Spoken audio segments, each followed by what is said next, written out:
Good morning friends, good morning everyone. আজ আমি বানাতে চলেছি জিরো অয়েলে পোস্ত, অ্যামোয়ে কুইনে জিরো অয়েলে পোস্ত। এই যে দেখছেন আমি জিরো অয়েলে করছি।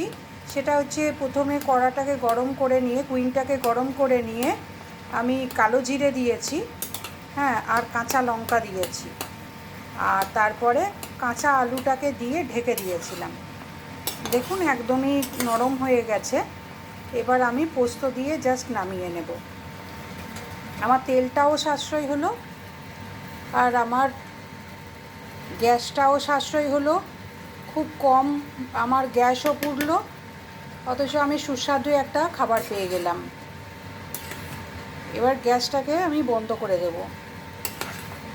দেখুন আমার পোস্ত অলরেডি, পোস্তর কালার কী সুন্দর এসছে, দেখুন দারুণ একটা কালার। পেঁয়াজ আলু পোস্ত, এটা আমি পেঁয়াজটাকে বলতে ভুলে গেছি। পেঁয়াজ আর আলু আমি একসাথেই দিয়েছিলাম।